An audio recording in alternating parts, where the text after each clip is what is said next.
All right, eventually I'm going to stop doing these little pre-intro podcasts leading into the actual show, but I wanted to go ahead and share with you all. There will be some moments and there'll be a couple of days that some episodes may be behind. So the episode that's being recorded now, it is being uploaded on Sunday, but it is the weekly sports podcast, and it's good because we were able to kind of get it condensed down a little bit, which is always a good thing. So I just wanted to share that with everyone before it's the question of concern of, well, you didn't do a podcast on Saturday. What happened? So a lot of episodes have been kind of going through the backlog, but believe me, they'll be back on par. I will be loading or working on episode 106 later on today, but the episode that you're listening to now was recorded on Saturday, so I just want to make everyone aware of that. Thank you. Hello, August. How are you? It's Past Podcast. We'll be recording every day for the month of August. Having to remember not to say April is an adjustment since I just did this a couple of months ago. But this is the Past, or the Past Podcast. And we're podcasting each day in August. So check out the show. You might find something new.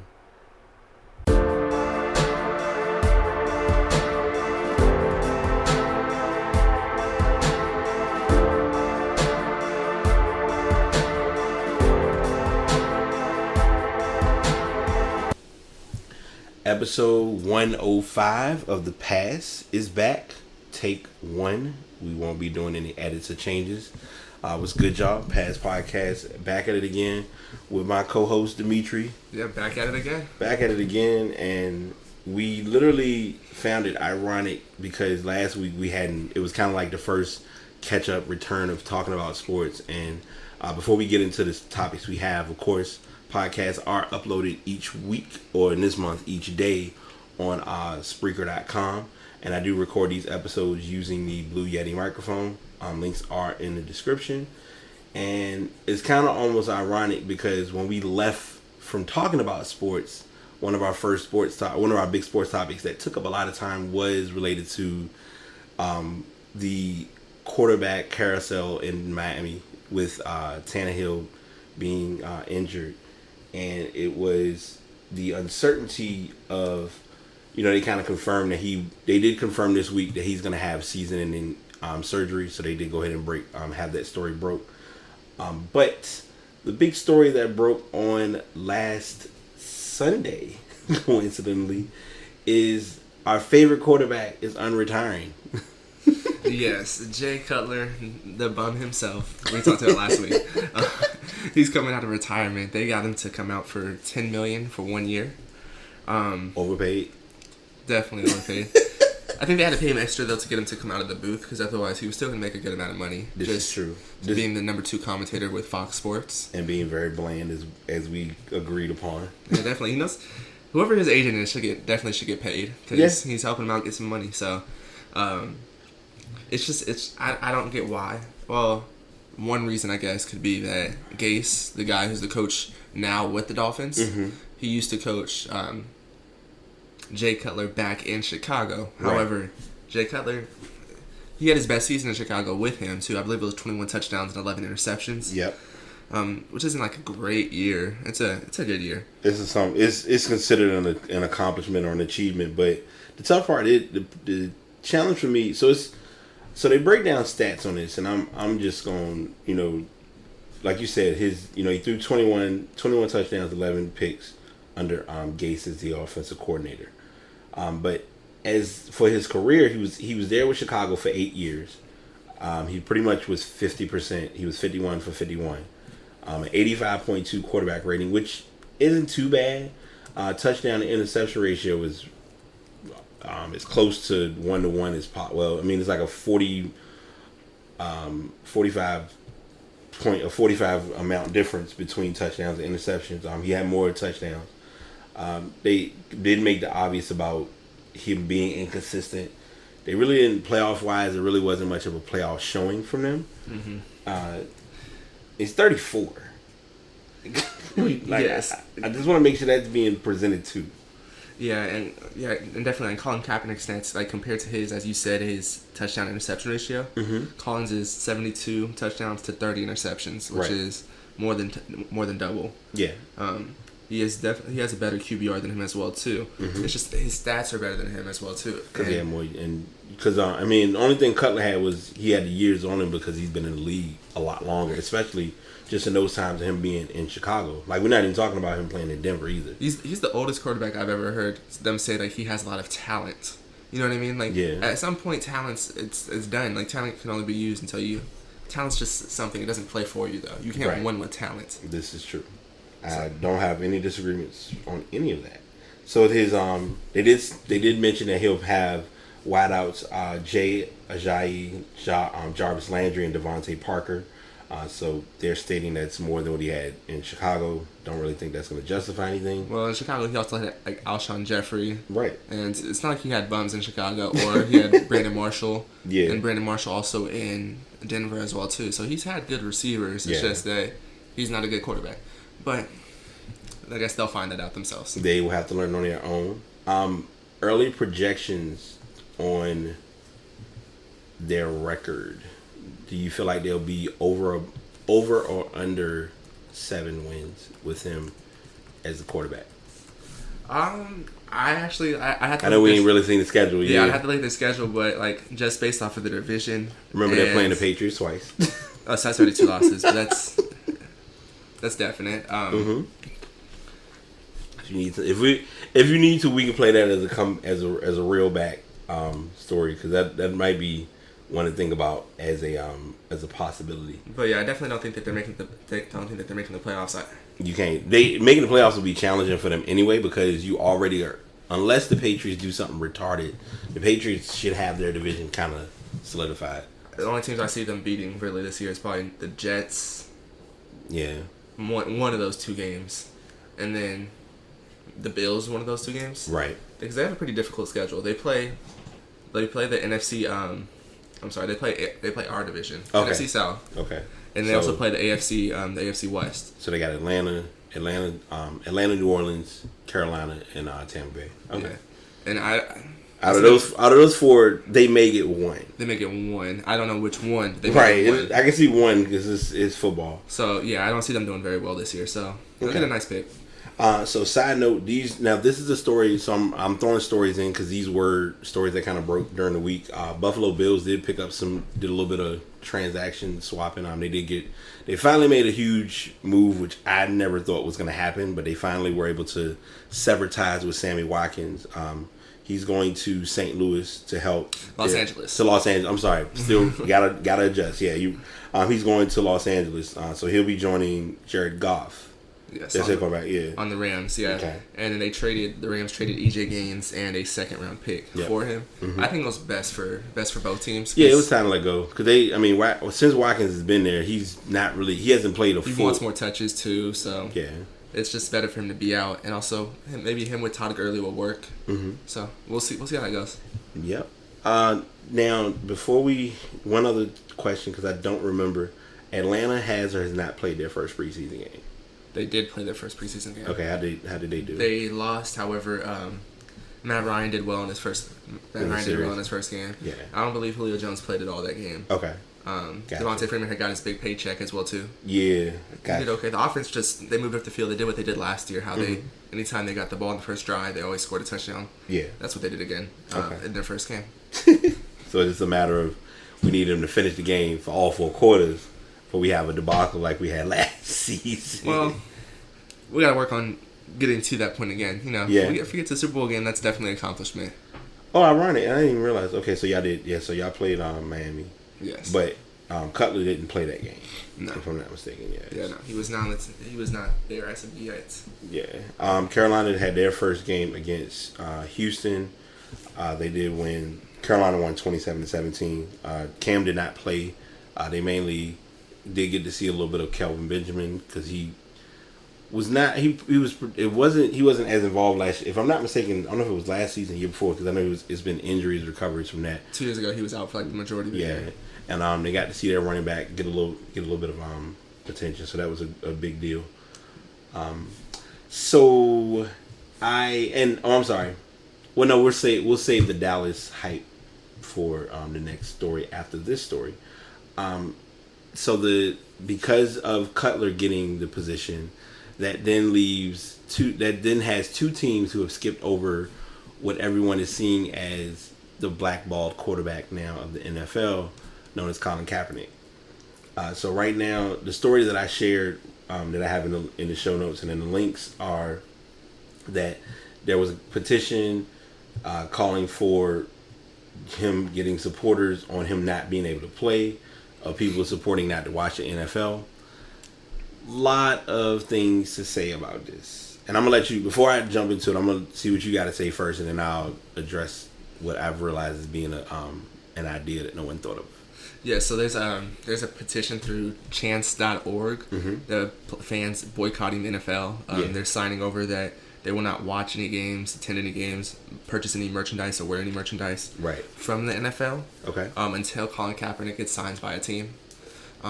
Roger Goodell actually addressed this issue previously and said that he wasn't getting blackballed, even though there's lesser quarterbacks, such as Mark Sanchez, Josh McCown, Brian Hoyer, Matt Barkley. Much lower quality. Matt Barkley. Oh, God. Blaine Gabbert, Case Keenum, and Ryan Fitzpatrick. These guys have all been signed while Colin Kaepernick's been sitting on the sideline. Yep.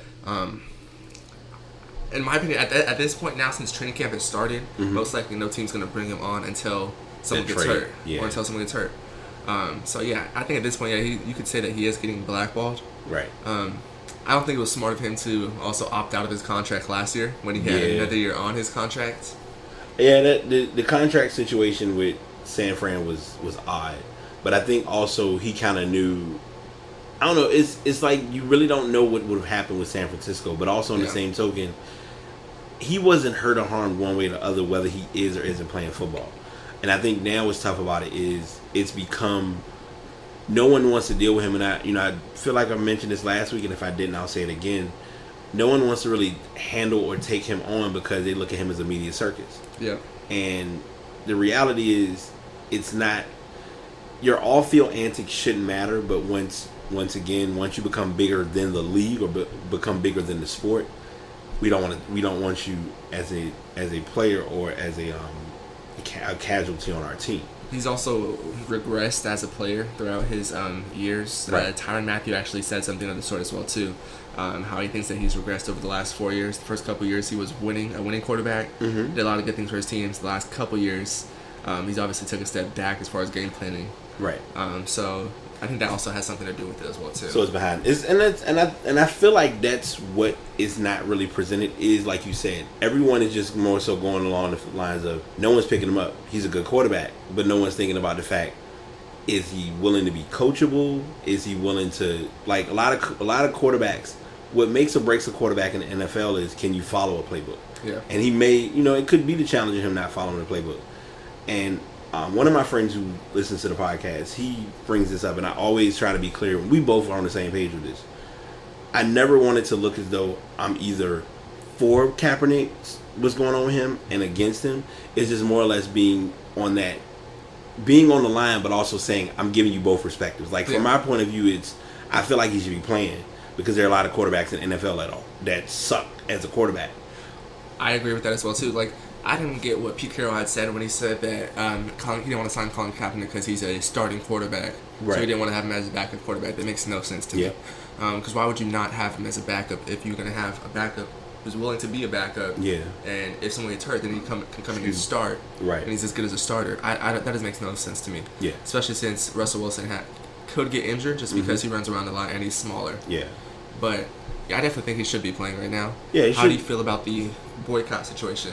So the boycott thing, I'm glad you said that, because that's kind of going into what my friend also said that has been listening, that boycotting, like, as far as so on the extreme of merchandise, apparel, you'd have to get a lot of people not to buy apparel for them to be hurt in that category. I was saying the same thing. Like, it would basically be to the point, if you were able to set it up so that the NFL.com site was shut down from selling merchandise, that's one thing. But there are some people, some people buy merchandise year round. Like, you can't stop that. And then to factor in, like, it's the logic of, okay, you're not buying it from NFL.com. But if you're going to this third party company Like if you go on to eBay, Amazon, or how I normally do most times, if I find some guy who I know is doing like a yard sale, or he said like, hey, I got all this merchandise, what you want to buy? That's how I bought most of my stuff. So I mean, it's tough to like stop to not get everyone buying or be on board with doing that. But if you have enough folks attempting to do it, it can have its impact. But the amount that they have right now, as far as 130,000, that's a small dent compared to the millions of people who watch football. Yeah, because they have a lot. They have high ratings, so that's right. that's barely anything on it. Yeah, that's a small piece. That's a little bit of icing off of the cake. Yeah, that's like one small team being affected. That doesn't. I mean, in the NFL, you really don't have a definition of a small team, because a small team. I mean, even with the Jags are a small team. I know I use them always as an example, but you have Florida that's going to support between Miami and between Jacksonville. Definitely. So, yeah, I definitely agree with that. Yeah. And you were saying something as well earlier about the boycott as well, to a different way to boycott it. So creativity with boycotting, where a lot of people aren't thinking is, and thanks for bringing that up. We look at the assumption of, okay, we're not going to support the game. I'm not going to watch football. Mm-hmm. Not watching football, that makes an impact. But if you really want to make an impact on the game, how most of us know the sport, and this isn't just basketball, this is also football. I mean, this isn't just football, it's also basketball, is advertisement. So if you have sponsorships involved, you can say, all right, let's, when the game comes on, you watch the game. Majority of games, as we've talked about before, majority of the game is commercials. Yes. So if you have a point where the commercials come on, watch another channel. Or just, if you don't want to, and I guess that comes down to, well, if I'm doing that, then I'm pretty much still supporting, because I'm still watching the game, because I'm going to turn back to it at a certain point. But if you look back at, like, history repeating itself kind of presents it like this. The one part of the sport that really most people get into and are tuned in with, men and women, Super Bowl.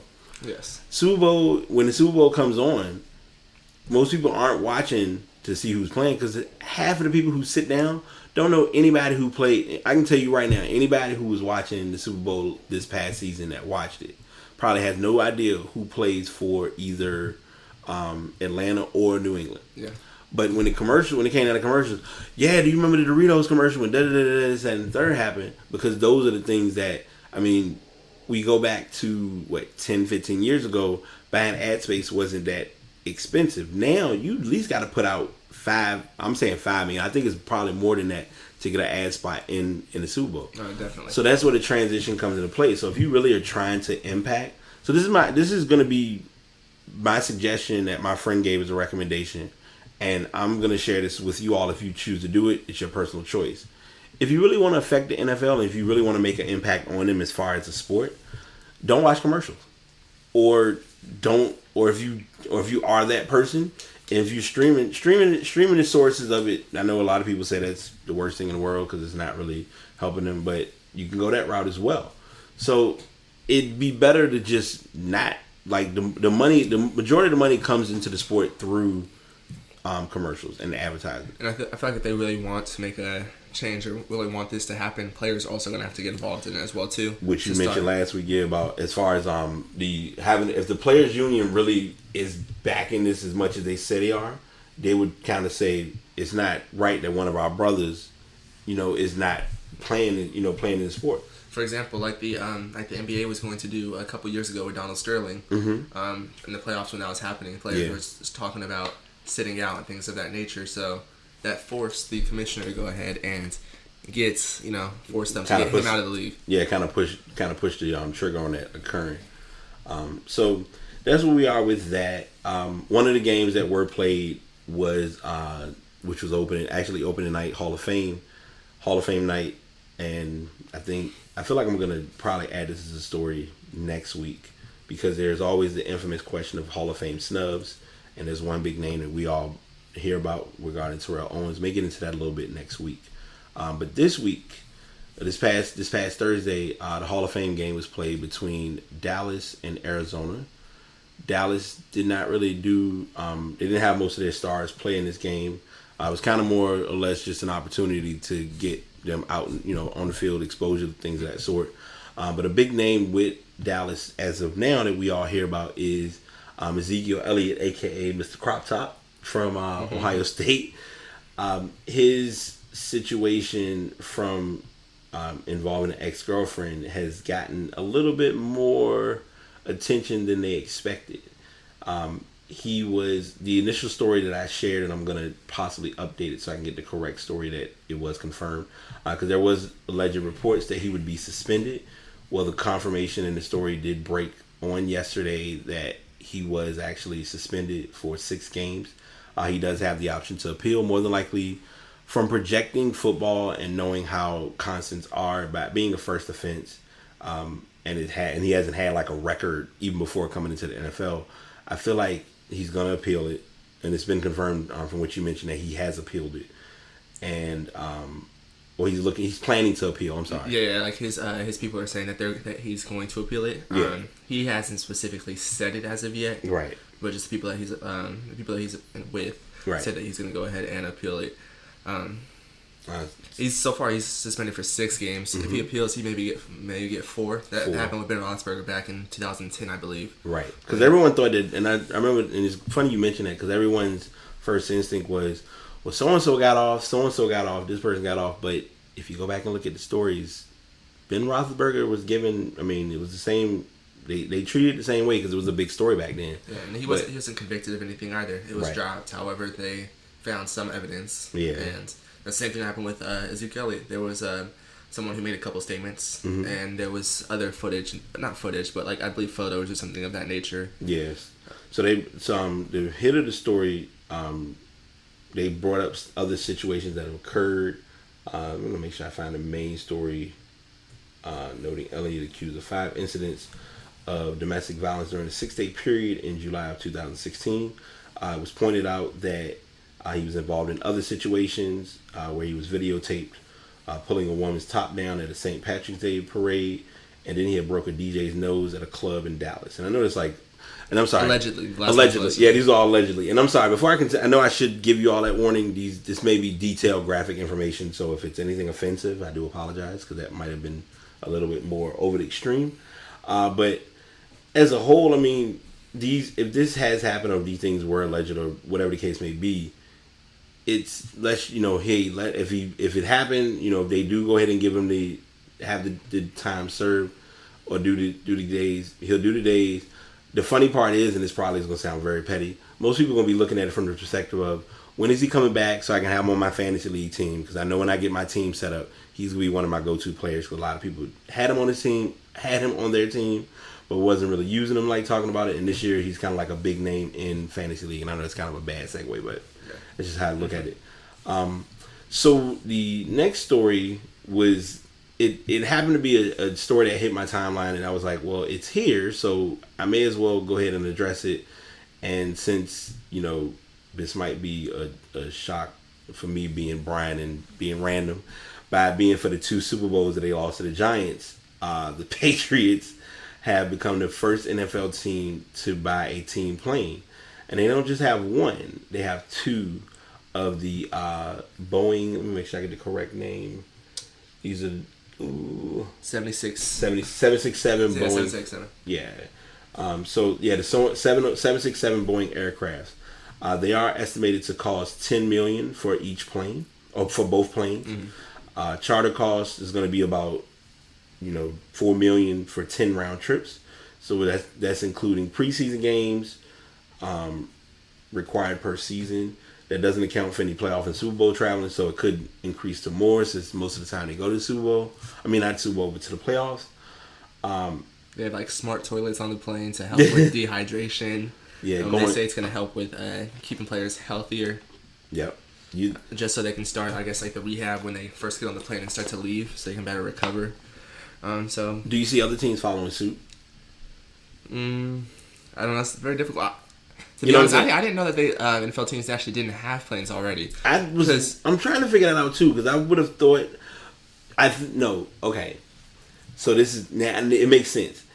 It's not them having personal planes. These are like the Patriots have these as their planes for their traveling. Mm-hmm. When teams travel, like if they're traveling, let's say they like rent a plane or something. Right. Like if they're like if Carolina has a game in. If they're going to Atlanta, obviously they may bus trip it, because that's going to be a quick trip. Yeah. But if they're going to like a West Coast game, they would probably have to get on like a flight. They would take a flight from Carolina to that Los Angeles game.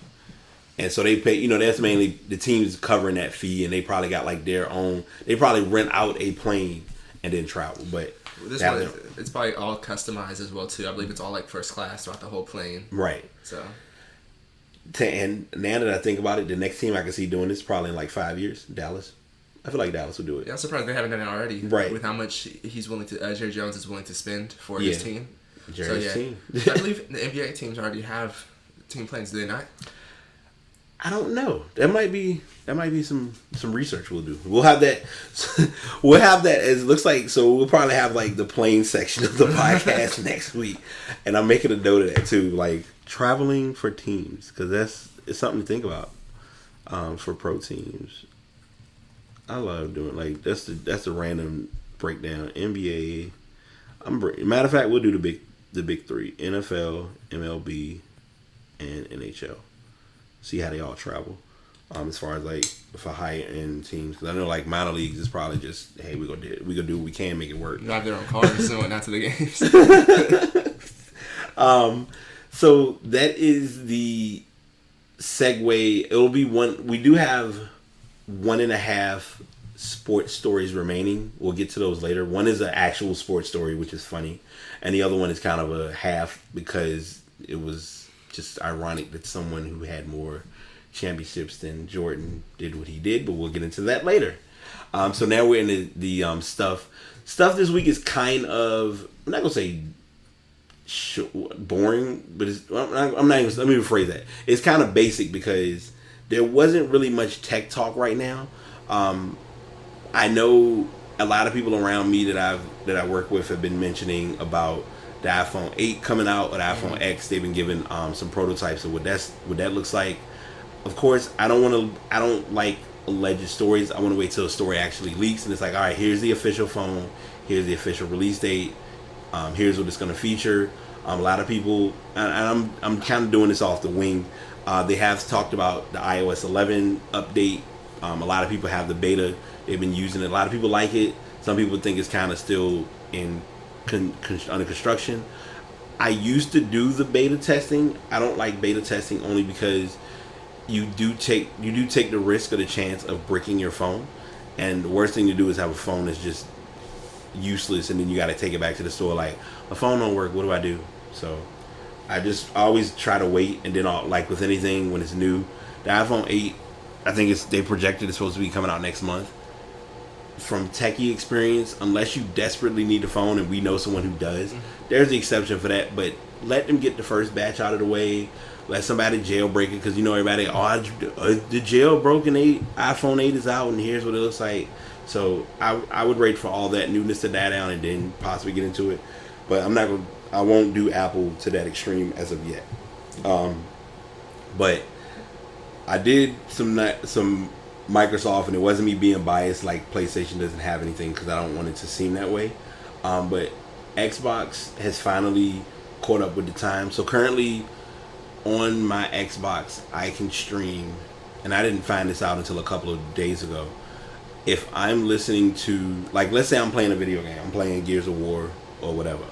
While I'm playing, I can let Pandora play in the background and play music, like whatever my Pandora playlists are. You have the option, I guess you could do it with your regular music as well. And I know Microsoft has their own music streaming service that they use. But now Spotify has joined in and allows you to listen to their audio. I wouldn't be surprised if in a couple of months, Tidal will probably join the scene, but Tidal kind of has that exclusive limited usability. I don't know if that's a word, but it is today.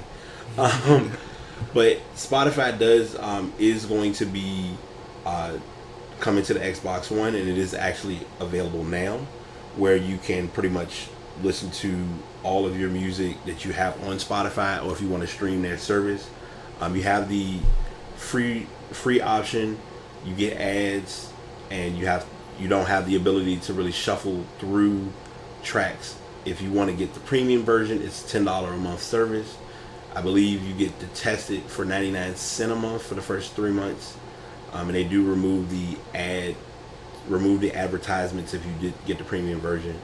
and they have their shuffle play structure. Because mainly, if you go in, if you have, I know for me, since I've had Spotify for free, if you go in and you try to listen to music, you can't really say, I want to listen to this song, I want to listen to this song. Whereas like with Apple Music, like I have Apple Music and I can pretty much play whatever I want to listen to at any time. You have to shuffle, the track shuffle or something of that nature. Yeah. They also are supposed to have higher quality as well too. The higher quality streaming as well. So which is on the better end as well too. So that's supposed to be something that's great and different from the PlayStation version. Yes. Which has the streaming quality is not as good. Yeah, not as well. I haven't tried it yet on my PlayStation, so okay. I want to be able to contest to that. No, I'm with you. I don't, and as I always tell people, because I always want this to be clear, I am not, and this is always that on the fence thing, because a lot of people will always assume, well, Brian, you got an Xbox, so you're an Xbox fan. Yeah, it's kind of that, but it's also, I don't need to have both systems. Just like I was given a story with someone where if you're buying a new TV, like, you know, you have a 4K, you have a 4K TV and they tell you it's $5,000 and you're like, but I don't need this much TV. I'm not gonna do these many things. Yeah. Just like with the Xbox, like they're bringing these services out.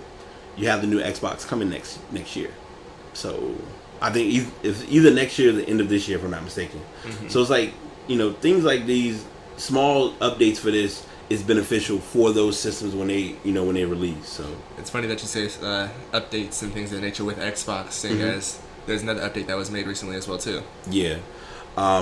So the dashboard, yeah, I'm glad you said, you look at this segue. Check out the co-host taking over. No, so the next Xbox One every year does what I call a facelift, where their dashboard has this interface. They, you know, set up, when they first set up the Xbox dashboard, it was kind of confusing, I ain't gonna lie. 360, they had to go through a lot of changes with theirs as well.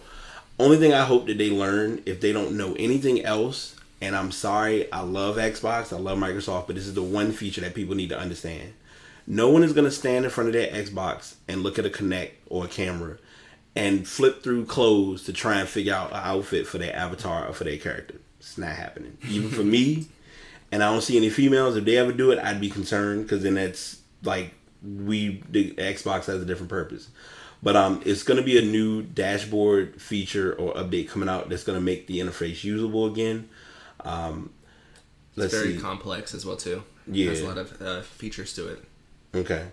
It's a lot of. There are a lot of features. I'm sorry, something else came on my screen. So the upcoming update will completely overhaul the home screen of the Xbox dashboard. It's going to place an emphasis on personalization, which is always the most important feature.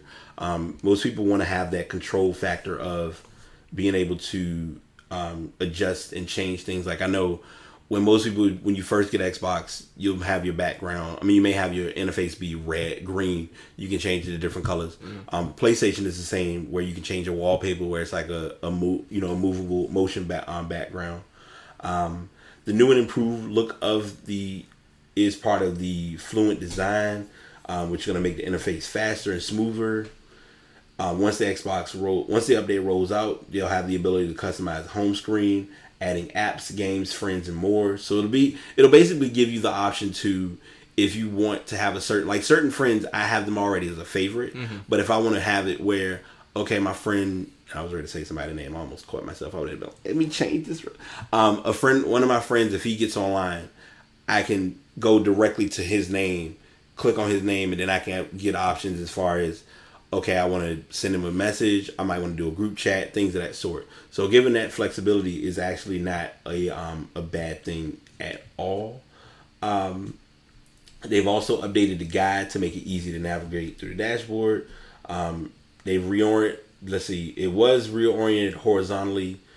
They've reoriented horizontally, because initially it's vertical, and when it's vertical, it's annoying because you first turn on your Xbox, you have the stuff that you frequently play, and then at the bottom are all the things that what they use as the term pinned. So it's like, I pinned this on my homepage, so I don't have to look through 101 things to find it.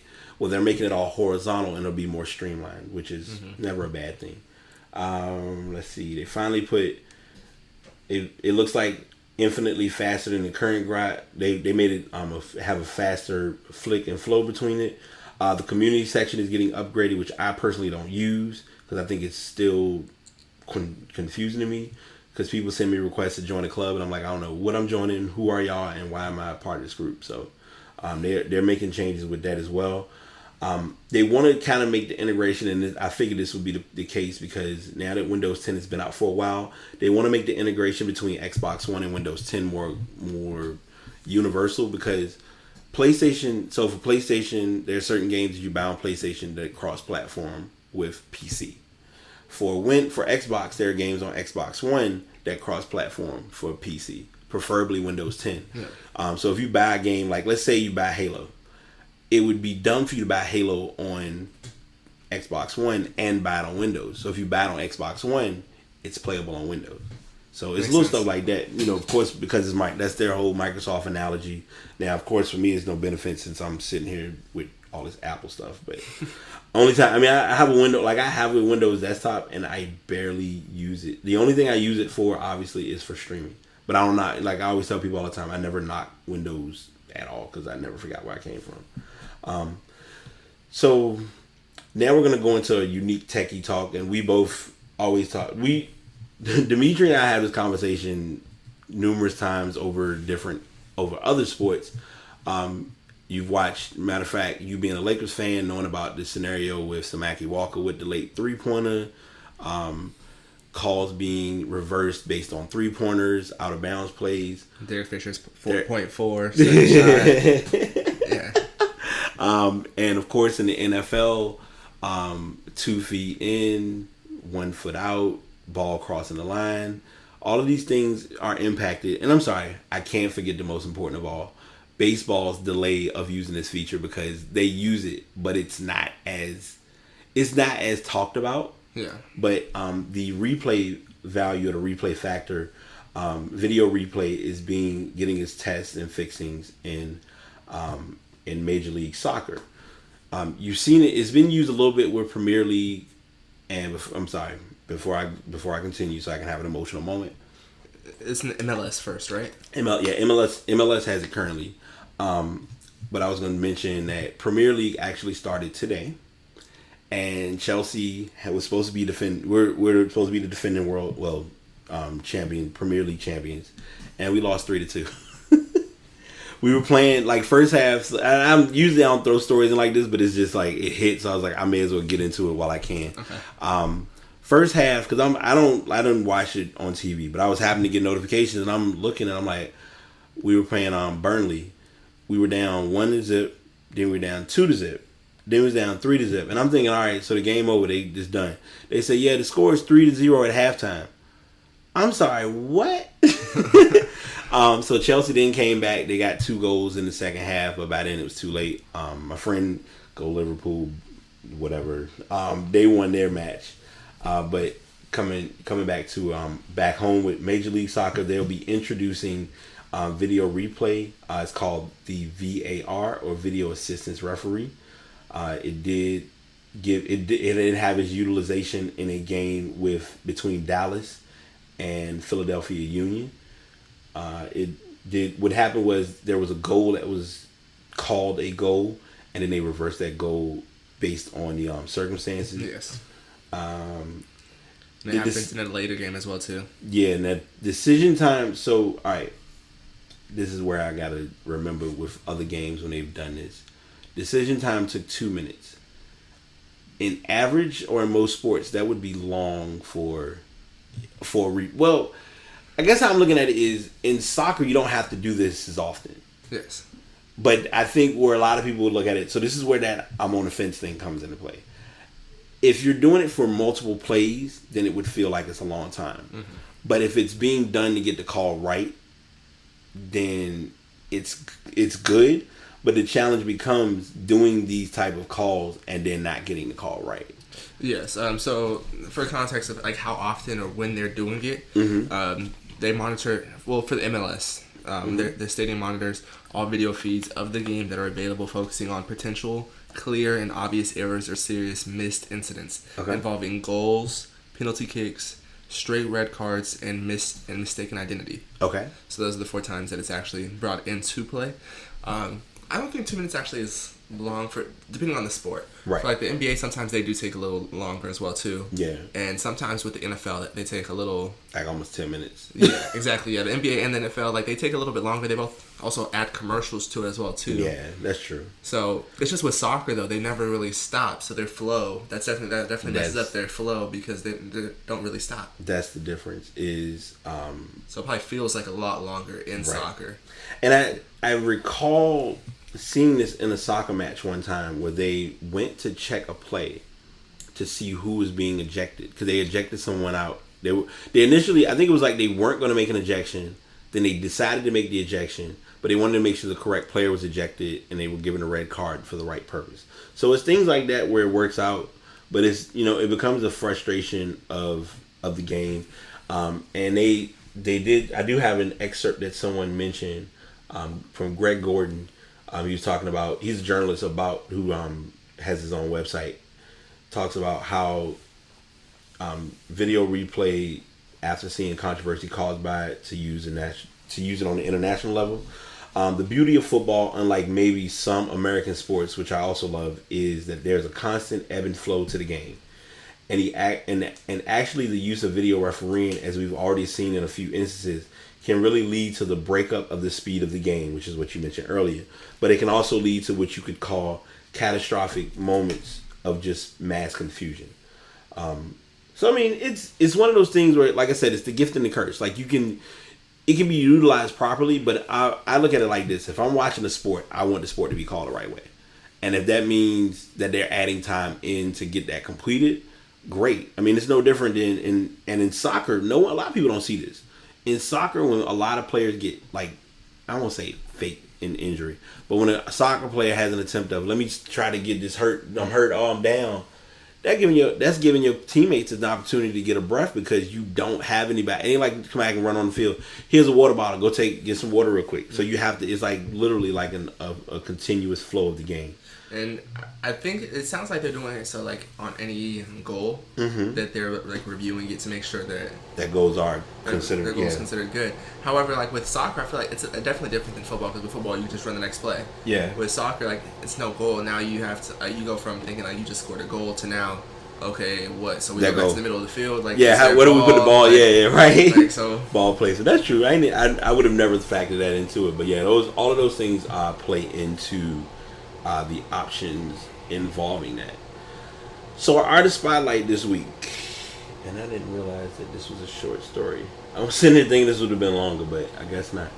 I still feel like I did this story, but if I didn't, then if I did, my bad. If I didn't, then that's even better. So as you all know, a couple weeks ago we talked about the Jay-Z 444 album. And one of his references on track number 1 was to Eric Benet. Eric Benet, most people recall, and if you did or did not understand it in the context that it was used in the song, Eric Benet was with Halle Berry. They weren't together long. Marriage didn't go well or whatever, and they went their separate ways. And from where he stands and from things show for him now, he seems to be doing pretty good. So our artist spotlight, as I mentioned, is Eric Benet. He's a contemporary R&B singer. And I know you may have a leg up if you need, well, no, they got information, I'm sorry. Because I always make sure we balance out our stories, because I know I'm always like the music name and breaks down. But he was part of a vocal group named, coincidentally, Benet, that consisted of his sister and cousin. They released their album, an album in 92. It went unnoticed. So then he, of course, like everyone else, he pulled a Beyonce, went solo. He worked on his first album, True to Myself, which was a very quiet.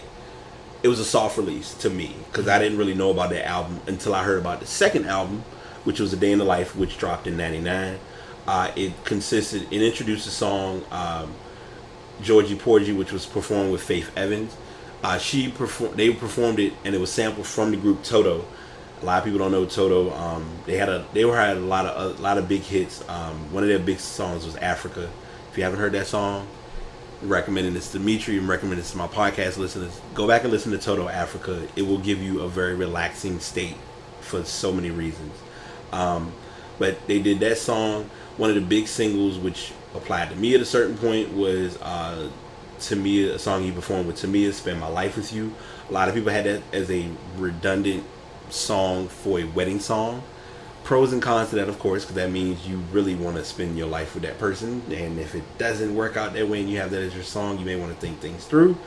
So then his popularity went on the rise. He did the album "Day in the Life," got his earnings. I'm not gonna take away from that. He went in the studio to work on the 30th anniversary album. And that's just why I love doing these stories, because there are things that I learned that I didn't even realize that happened. With Earth, Wind & Fire, he worked on their album, which that's new for me. The 30th anniversary album. Yeah, 30th anniversary. There was a love spark between him and Halle Berry. They got married in 2001. He caught the acting. He made an attempt to do some acting. It was in the show WB's For Your Love. Then he made a feature debut with Mariah Carey in Glitter. They separated. Halle and Eric separated in 2003, a couple years before dropping the album Hurricane. Hurricane had a very strong message to it. He returned home to Milwaukee, recording. Then he worked on Love and Life, that dropped in 2008, and then he delivered Lost in Time in 2010. Which gave a bit of a melodic soul, smooth soul flow in the 70s. Then The One, which brought in some definite cameos with Lil Wayne and Shaggy. They were on a couple of those songs. That dropped in 2012, and he then released his self-titled album last year. Yeah, and to give a little more context with his album and the song "Spend My Life With You," It rose to #1 on the U.S. Billboard R&B charts for 3 weeks. Yep. It was certified gold and nominated for a 2000 Grammy Award for Best R&B Performance by a Duo or Group. Yeah. Because he did perform it with Tamia. Yeah. And the album also won a Soul Train Music Award for Best R&B and Soul Album. Nice. Yeah. His career, however, was a little bit interrupted with a series of personal tragedies. Yeah. His father died of cancer. In addition, his girlfriend, Tammy Marie, died on April 24th, 1993, from injuries suffered in an automobile accident. Yeah. Leaving him as a single father with his daughter, India. Mm-hmm. As you said before, he married Halle Berry in 2001. They divorced in 2003. He ended up actually marrying Prince's ex-wife. Yeah. 6 degrees of separation. Yes. Because I believe we talked about that on Prince's. We may have. I don't remember. Possibly, and they have 2 children together now. Yeah. He also has his own label company as well too. Mm-hmm. I think it's Jordan House. Yeah. So he's definitely done other things as well too in acting. He was in For Your Love, the TV series. Yeah. He was also in the movie Glitter in 2001. Mm-hmm. And he was also in the MTV scripted show Kaya. Yeah. And then Half and Half. Okay. So yeah, he definitely did some good things. Yeah, he did. No, he did. He was on his mark, and thanks for that information you shared. I like doing these because it's kind of like a way of like when we know musical art, and I didn't. Well, the reason I chose, like I said, I gave the reason in the beginning, but I like doing the artist spotlight because you end up learning things about an artist beyond them performing X number of albums and getting X number of awards. It's more or less, hey, they're human just like anybody else. Exactly, they've gone through different things. Like I know when we did Talib Kweli and how much he was in, he was like a huge, activist, things of that sort. Beyonce, like everyone just knows Beyonce is celebrity Beyonce. Like not, hey, Beyonce actually does things in the community. Like she supports things. Right. Definitely. So sometimes we miss that part. Yeah. So now we have our ass of the week, and it's interesting. Now, normally we'd have like I said, this week I didn't block y'all to death because I said I want to. It's possible we might get close to an hour for a podcast. We're gonna keep our fingers crossed. We have 47, but I'm not thinking about it. I was gonna share that because I was like, we usually always have like long-winded like spills and breakdowns. Not as much happened in sports this week. It's preseason in football, so it's about to start picking up a little bit. Yeah, it'll probably. I think in a couple of weeks. So I'll go ahead and kind of project what's going to happen. In a couple of weeks, depending on what happens and some other things. We'll talk about that off air. We will be possibly doing picks for NFL because I know it's going to be fun to talk about who will beat what team, how records going to look, stuff like that, and breaking down injuries and stuff like things of that sort. I don't know if it's going to happen again this year. Y'all probably will have me in. I'm probably going to be the wild card buffer for fantasy league, so I'll probably be doing some fantasy league research. Hopefully doing it better this year than last year because we ain't going to talk about that. But segueing away from the NBA, this week in the NBA was jersey reveal week. So that's what triggered this story, and I'll get into the story in a moment. But all the teams, which I don't know if you may or may not have noticed this, NBA teams, they talked about it last year, but now we're actually getting a firsthand of teams having their logos on the jerseys. So coincidentally enough, the team we have for the Ass of the Week, is that a Western Union logo? That is Western Union's logo. So I need to find out what Cleveland's is because they have a shoe, but I can't think of what it's got to be a company, but I can't find out what it is. Milwaukee has Harley Davidson. Minnesota has Fitbit. How do you feel about these logos? Houston has a logo. Houston doesn't have one. They don't have, from what I saw, because James Harden, and I can't believe it. So that was a story I didn't add, but I'll go ahead and throw it in as a wild card. NBA Live has gotten more talk this week. James Harden is the cover athlete for NBA Live.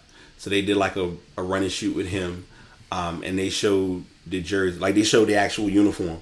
They don't have a logo on it, which I'm like, oh, okay, well that's a good thing. I guess it's what teams they choose to have branding. I don't know, because to answer your question about the branding and the logo, I'm okay with it, but I don't really see where they're going with it. I'm okay with it to a certain extent. Right. Like, I don't want them to start looking like race cars out there. Right. With all these different logos, and you don't know, like, I guess what jersey it even is at this point. And that's what I'm concerned about, because we have to do comparison. The WNBA, you don't see the team names on the jerseys anymore at all. Like, whatever team they are, like Phoenix was, I always know Phoenix as being LifeLock. One of the teams, is Phoenix Mercury? Yeah. In the NBA right now, the 76ers, StubHub. I'm like, I get where y'all going with this, but I don't know if this is so. This and it's ironic because it's the transition. I guess Adidas must have made that a rule. We're not putting no logos on our jersey. So and Nike's coming in. Nike doesn't mind that airtime because they already know you go see the check. You know it's an NBA. You know it's a Nike jersey. Yeah. So excuse me. So each team had their jerseys, and like I said, I didn't mention this to him until we sat down and talked about this. But yeah, the Nuggets, theirs is, like I said earlier, is Western Union. And Darrell Arthur, one of the, I think he's starting forward for the Nuggets. Not anymore. Oh, he's not? Not anymore. Well, Paul Millsap was the free agent. You got agent. Millsap, and then, between Millsap and Nikola Jokic. And they still have, what's his name? The animal. Why do I want to call him the animal? Oh, the Manimal. Manimal, yeah. Yeah, Kenneth Furry. Okay, Furry. Yeah. I was ready. I really was like ready to give him some. I was like, he's not. His nickname is not the animal. Like, my bad. Kenneth Furry. I'm sorry. Forgive me. But yeah. So Darrell Arthur, who is one of the role players for the Denver Nuggets, made a pretty bold statement, to say the least. He said, we can be a contender for sure, right up there with Golden State. Now, let's think about this for a second. You all were 40-42 last season. You did pick up Paul Millsap. You have Gary Harris coming into his, I believe, fourth year.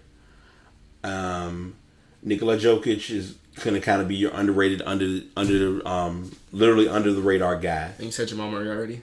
I did not say Jamal Murray. Jamal Murray, I like Jamal. This would be kind of like this is his chance to kind of shine out a little bit more, because last year you really didn't hear much about how he was statistically, because, I mean, with that team, you playing for the Nuggets, so it's like hope you stand out. compared to Devin, like having a breakout year like Devin Booker did in Phoenix. It's funny how they say that too. How he says they can be a contender up there with him. I can see them actually making it to the playoffs, like as an 8 seed. Yeah, and then end up playing the Golden State Warriors in the first round. And that's where the contendership comes in. We'll see how he feels then. So you got him. So early projection 8 seed. I truly think because it's the West is always questionable because you have teams. It's almost like, I don't know, and I hate to use this with the NBA. The NBA is kind of like a low-key soap right before All-Star. Because by that point, that's when you start to see whether teams are kind of solidifying their position. Like Philadelphia, when we got to the All-Star game, you kind of already knew, yep, they're ready for next season. We'll see them off and write them on off. And that's why they ended up sitting out Joel Embiid around that time, too. And, yeah, because we already knew Simmons wasn't going to play anyway. But this is a very bold statement. And Nuggets fans should not expect to challenge the top of the stacked West next year, was what one of the references was. Remember the other person who made a bold statement? Damian Lillard. In the beginning of the playoffs, saying that they could beat him in 6 games, even though he was asked the question. Yeah. I don't know if he was asked the question. We don't see that. Right. So it's possible that he was just asked the question, just answered the question. However, you could just say we're going to be a contender for sure and leave it at that. You don't have with to the Warriors. That was if he had left the Warriors off, I think he would have been fine. Oh, and a little bit off topic, kind of. No, you good. It's a side branch with the Warriors. Okay. Did you see Did you see what they're talking about since Kevin Durant took a pay cut with Paul George? Someone said that they can target Paul George. No, I don't see that happening. That's just a little extra. It'd be at that point. It'd be definitely like a cheat code team. Yeah, that's. And I don't see how they could afford it. So Paul George would have to take a huge cut. I just found it funny that they were talking about that. Funny that they were talking about it like it was something serious as well too. Yeah, but I mean, it's you almost are like looking at it as we don't even know how Westbrook and Joe. I feel like Paul George and Russell Westbrook will be a good 1-2 punch as far as scoring. Because I'm trying to all right. So we'll talk about this really really quick because I know we was like, oh, no more sports, but then we get into sports and don't care because that's the majority of my podcast and I can do what I want because it's me. You look at last year. Kevin Durant's gone. Mm-hmm. We bring in Victor Oladipo. I thought Victor Oladipo was going to be the guy. I thought he was going to be the difference. He's going to be his Robin to... Right. I mean, we won in 1A. We haven't, for the record, because I know a lot of people are probably saying, where's the Kyrie Irving stories? Where's the Carmelo Anthony stories? I don't want to talk about it yet because I need somebody to move. If nobody moves, then we'll just continue season as usual. But right now... I don't want to talk about that. Or more stuff has to heat up. Yeah, I mean, it's got to get some more attention, and I feel like it's not there yet. Yeah. So, Oladipo came in, and it was like, okay, they got Oladipo, that's a good, pickup. Taj Gibson, he came in during the part of the trade. I think they ended up letting him go. I think Taj was a free agent. So he was a free agent. So he left. McDermott, hopefully McDermott can have that chance to shine, because I really think McDermott has a promising career. And it's ironic because McDermott and Jimmer Fredette were like similar in shooting style, but McDermott was just a sheer shooter, whereas Fredette was a sheer scorer. Yes. And it's like his scoring just did not pan out into the NBA. So it's like, to have those scenarios come up the way they have, and now here we are with, this all going on. But now you got Paul George. Paul George was one of he could have made the All-Star consecutive. I feel like not factoring in the year after he got hurt, because that year was heavy for me because it was like so much had happened so fast.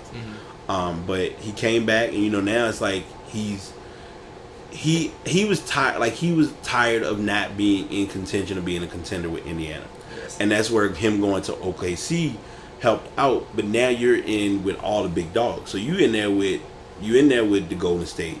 You're in there with Houston. Because Houston, I mean, even with their, it's an on-paper talent, you have 2 of the top guards on the same team, mm-hmm. along with, you already got Klay Thompson and Steph together, and you add Durant, and even with him not being acknowledged for it, Draymond Green being a big name. Because, I mean, Draymond Green has All-Stars, so now you can't take that away from him. And an NBA player as well, too. Right. He's a free agent, so we'll see what happens with him next year. Yeah. But definitely it's going to be an interesting season in Oklahoma City. Oh, yeah. Because, I mean, if I truly can see Westbrook being a contender in All-Star. like an all-star MVP contender. I can see him being an MVP candidate again. Yeah. Because he's definitely going to have that mark of going after him, along with, Paul, I mean, because the thing is, Paul George, him and Paul George just have to distribute their play on the court. And if they do well, I believe that Paul George will get a lot of the credit as well, too. Yeah. Just because they didn't do as well last year, and now they're doing well with him there. Yep. So he'll get recognized. However, he also wanted to be out of a small market. He wanted to be in a big market. Yeah, and that's, I mean, Oklahoma Is a small market. is a small market, and it's like, it secretly has the potential. Like, it doesn't. And all right, so I'll ask this question, and then we'll go into this next funny story. If Oklahoma, if the Thunder were back in Seattle, will we still be looking at them as small market? No, I don't think so. Okay. I don't believe so. All right, I was just curious about that because it crossed my mind a little bit in looking at how the whole scenario just kind of, especially with them moving the team. And I understand it was for the best, but it's so ironic because the Seattle team hasn't moved yet. So, Yes. wonder if they may eventually do an expansion and bring them back. Who knows? I was actually just thinking about that. Yeah. So, like you said, we'll keep an eye on that and go from there. So, as we all know, one of, if not the greatest basketball players in the NBA is one championship ring short of our ass of the week. Part Big 2. Shot Bob. Big Shot Bob. Where a lot of people sometimes fail to give credit in realizing that despite Kobe, despite Tim Duncan, despite Olajuwon, Yeah. Robert Horry was kind of the savior for a lot of those series that we never hear about. So Robert Horry, at the age of 46 years old, was at his son's hoops tournament this past weekend. And there was a heckler who was at the event who decided to kind of, he was heckling Robert Horry about his game. But Robert Horry didn't take well to it, and he decided to take it to the physical realm, where he responded with a few fists. A lot of them connected. No, they're saying it's unclear if they connected. And they kind of gave a breakdown of saying, like literally his exact words were, the guy was trash talking the whole game. He shoved me. Where I'm from, you protect yourself. Yes, and to be fair, the guy did push him first. He was heckling him the whole game, and then Right. he ended up pushing him first. Yeah, so it was a self-defense based scenario.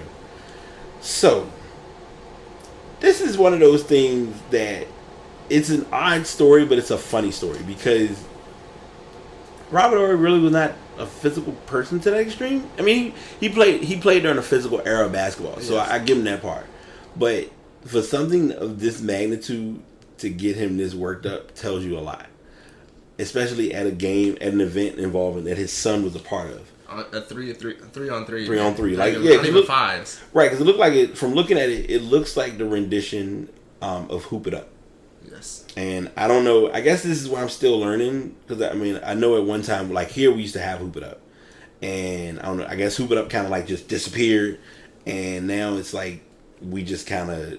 So now it's just a 3-on-3. It was a 3-on-3 tournament that he was part of, but it's just a funny thing because this isn't like the two of them have had interactions before where this guy has been verbally abusive towards him. So it's like, is he coming? Like he must have knew.